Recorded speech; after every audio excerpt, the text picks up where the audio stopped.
Kementerian Perhubungan mengeluarkan peraturan Menteri Perhubungan nomor 18 tahun 2020 diantaranya berisi pengendalian transportasi di wilayah PSBB, di mana ojek daring diperbolehkan mengangkut penumpang. Peraturan ini seakan menegasikan peraturan Menteri Kesehatan yang menjadi dasar pemberlakuan PSBB, di mana ojek daring hanya boleh mengantar barang. Lantas untuk apa kemudian Kemenhub menelurkan peraturan yang tak sejalan? Untuk membahasnya, sudah ada juru bicara Kemenhub, Ibu Adita Irawati, dan juga pengamat kebijakan publik, Bapak Agus Pambagio. Selamat sore, Ibu Adita dan Pak Agus.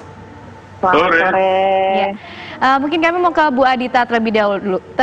Ya. Bu Adita, Permenkes ini sudah mengatur yang menjadi rujukan dari PSBB, tapi Permenhub ini sebenarnya sejalan, Bu, di pasal 11 ayat 1 poin C. Tapi di poin D ada dalam hal tertentu. Penjelasannya seperti apa, Bu?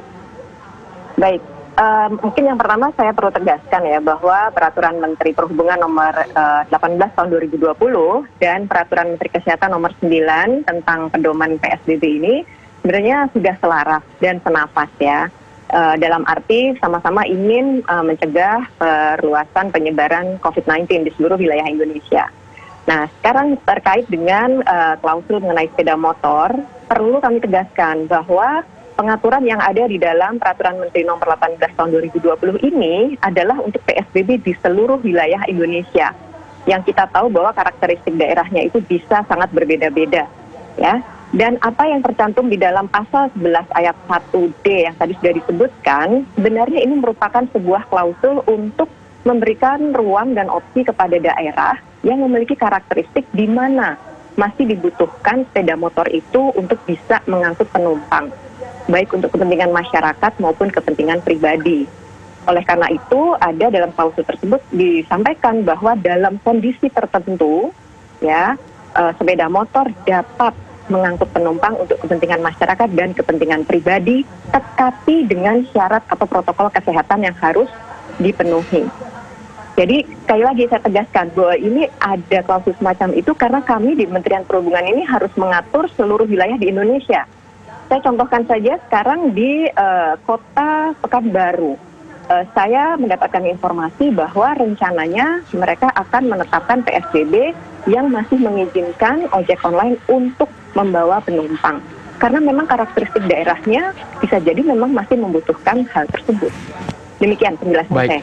Ibu Adita tadi menegaskan bahwa ini sebenarnya berlaku secara nasional, meskipun dikembalikan ke daerah masing-masing, Bu. Namun poin dalam pasal 11 ayat 1D itu dijelaskan bahwa sepeda motor dapat mengangkut penumpang untuk melayani masyarakat dalam kepentingan pribadi.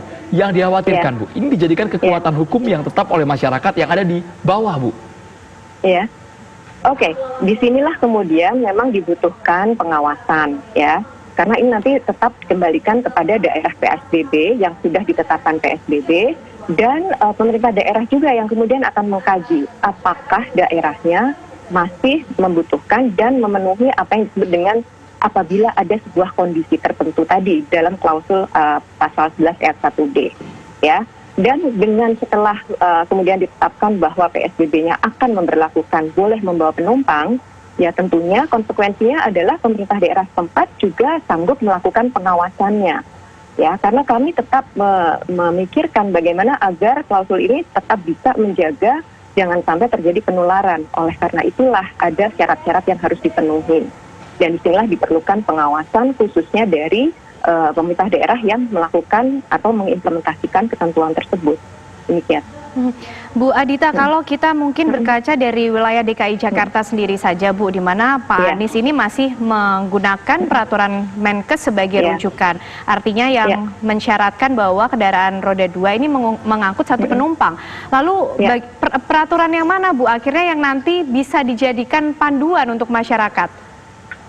Kalau kemudian DKI Jakarta lewat Pak Anies sudah mengatakan bahwa tetap akan memberlakukan sepeda motor baik itu kepentingan komersial maupun pribadi hanya boleh untuk membawa barang, yang saya dengar adalah kalau untuk sepeda motor pribadi masih boleh membawa penumpang namun dalam satu alamat, ya tentunya ini adalah hasil dari kajian dari DKI Jakarta yang melihat bahwa kondisi daerahnya memang melihat untuk mencegah penularan ini dibutuhkan bahwa ojek hanya boleh membawa barang, ya. Dan ini memang kembali lagi kami kembalikan kepada daerah. Oleh karena itu justru ada klausul 1D itu untuk memberikan ruang kepada daerah. Kembali lagi karena karakteristiknya Baik, berbeda. tapi seperti ini, Gitu. Ibu Aditata, tidak ada petunjuk teknis yang menjelaskan secara spesifik daerah A, B maupun C, Bu. Maaf, maksudnya bagaimana? Maksudnya yang kami tangkap tidak ada penjelasan mengenai daerah mana yang bisa menggunakan aturan ini, daerah mana yang tidak bisa. Karena kami menganggapnya ya sudah ini aturan secara nasional. Kembali lagi Mas, yang seperti saya sebutkan tadi Andro, bahwa ini memang akhirnya akan dikembalikan kepada daerah untuk melihat karakteristik dari daerahnya. Karena nanti akan dilakukan kajian dari aspek ekonomi, sosial, dan juga dari sisi budaya, yang kemudian akan memperlihatkan bahwa daerah saya akan tetap memberlakukan karena bisa jadi ini ada sebuah kondisi di mana suatu daerah moda sepeda motor itu mungkin adalah moda yang saat ini paling dominan dan paling dibutuhkan karena karakteristik daerahnya memang membutuhkan hal tersebut.